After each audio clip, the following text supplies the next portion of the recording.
안녕하세요, 에드맘입니다. 오늘은 엄마가 아이를 위해서 무언가를 할 때, 혹은 엄마가 엄마 자신을 위해서 무엇을 할 때, 그것이 곧 아이를 위한 일임을 깨달은 영상을 이야기를 나누려고 하는데요. 이제 제가 자기 개발 좋아한다고 말씀을 드렸었고, 자기 개발을 많이 하시는 어머님들이 요즘 많으시잖아요.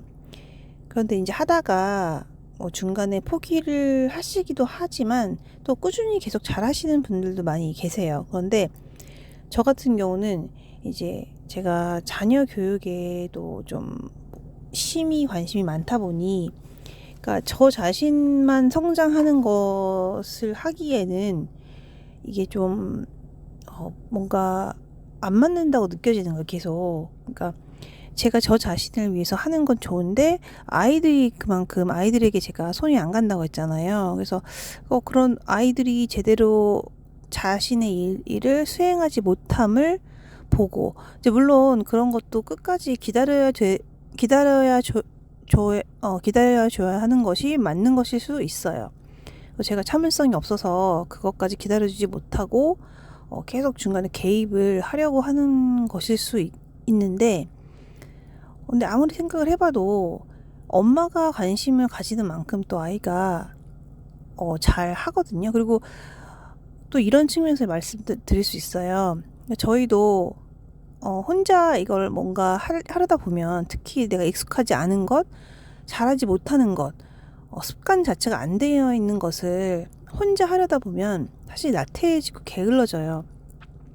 누군가 옆에서 계속 이야기해주고 독려해주고, 때로는 이렇게 팩폭도 해주면서 해줘야 내가 그나마 근근히 하게 되는 거거든요. 근데 아이들도 사실 똑같다고 보면 되잖아요.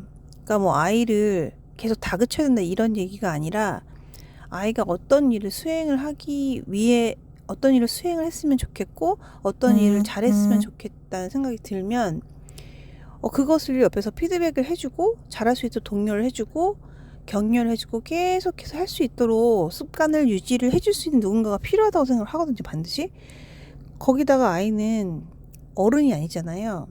어른도 하물며 혼자 하는 것이 힘들어서 PT를 받고 그 비싼 돈을 주고 돈을 내서 유료 강의를 듣고 이렇게 하는데, 아이는 말할 것도 없겠죠. 그래서 제가 이제 그런 아이를 보면서 제대로 못함을 보고 있는 게 너무 힘이 든 거예요. 그러니까 물론 이제 계속 기다려주고 저는 전 나름대로 제 일을 하고 하면 언젠가는 이게 성장해서 올라오는 날도 있겠죠. 저도 이제 그런 생각 안 해본 건 아닌데, 아무리 생각해도 뭔가 그렇게 되면 미안한 거예요, 아이한테. 그래서 이제 계속 아이한테 관심을 기울이는 쪽으로 좀 더 비중을 높이고 하다 보니까 제가 제 일을 못하는 거죠. 그러니까 좀 몰입을 해서 아이를 케어를 한다고 해도 아이에게 몰입을 해야 이게 가능한 일이고, 또 저도 제 일을 하면 제 일을 할 땐 또 저의 일에 몰입을 해야 되고,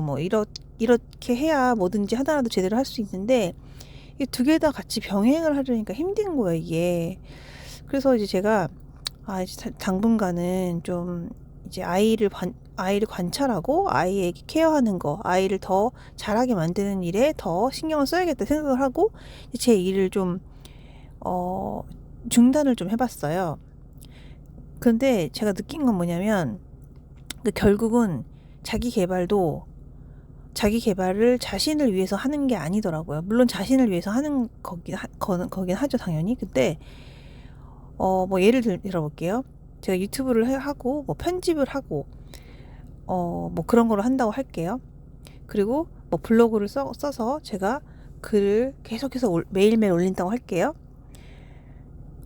그렇게 하려다 보면 내가 어떤 주제를 정하고 썸네일을 만들고 그 다음에 글을 다듬고 이제 이런 과정이 필요할 거잖아요. 근데 그게 나 자신을 위해서만 과연 하는 일일까요?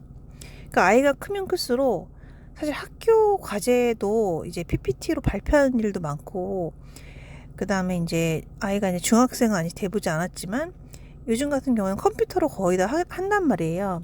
그러다 보면 아이가 물론 스스로 그것을 배우게 되는 경우도 있을 수 있겠죠. 똘똘한 아이 같은 경우는.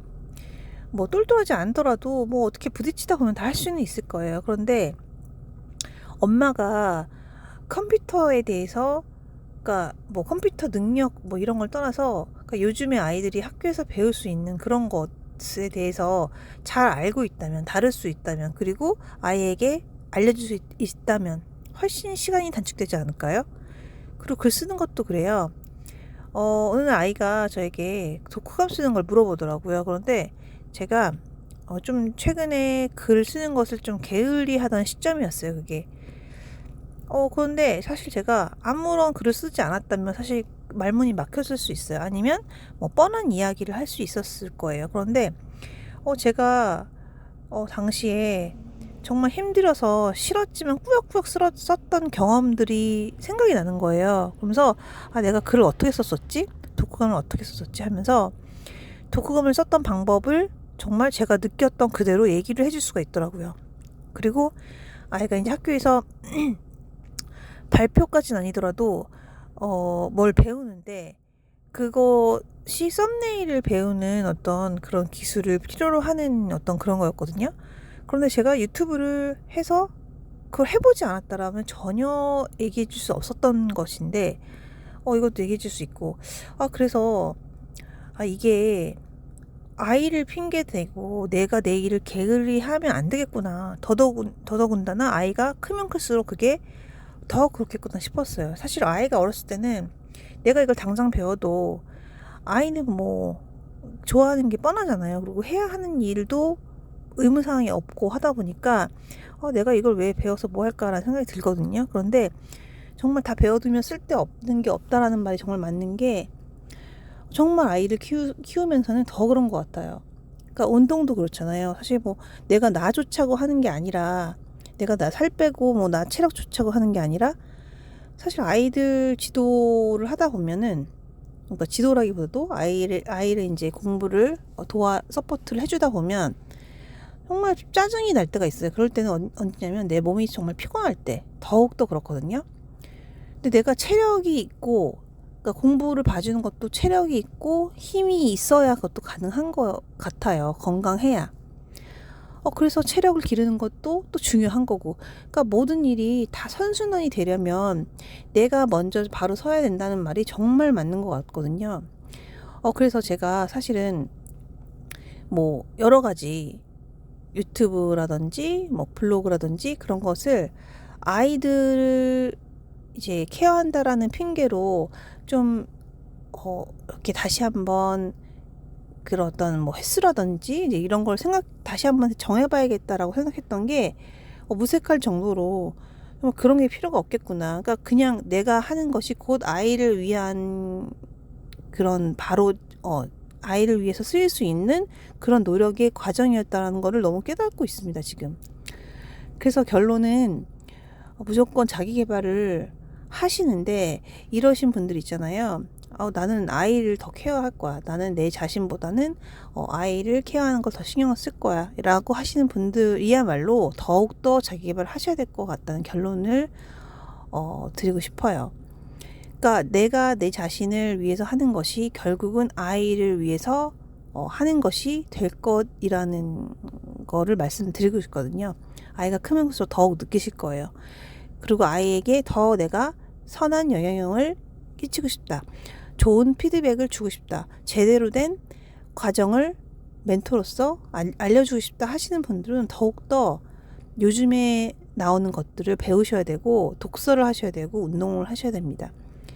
그래서 이거는 뭐 저도 스스로에게 이렇게 다짐하는 바이기도 하고, 혹시나 도움이 되실 수 있을까봐 말씀을 드렸습니다. 그럼 또 좋은 영상으로 더 성장하는 그런 채널 되기 위해서 열심히 노력해 보겠습니다. 감사합니다.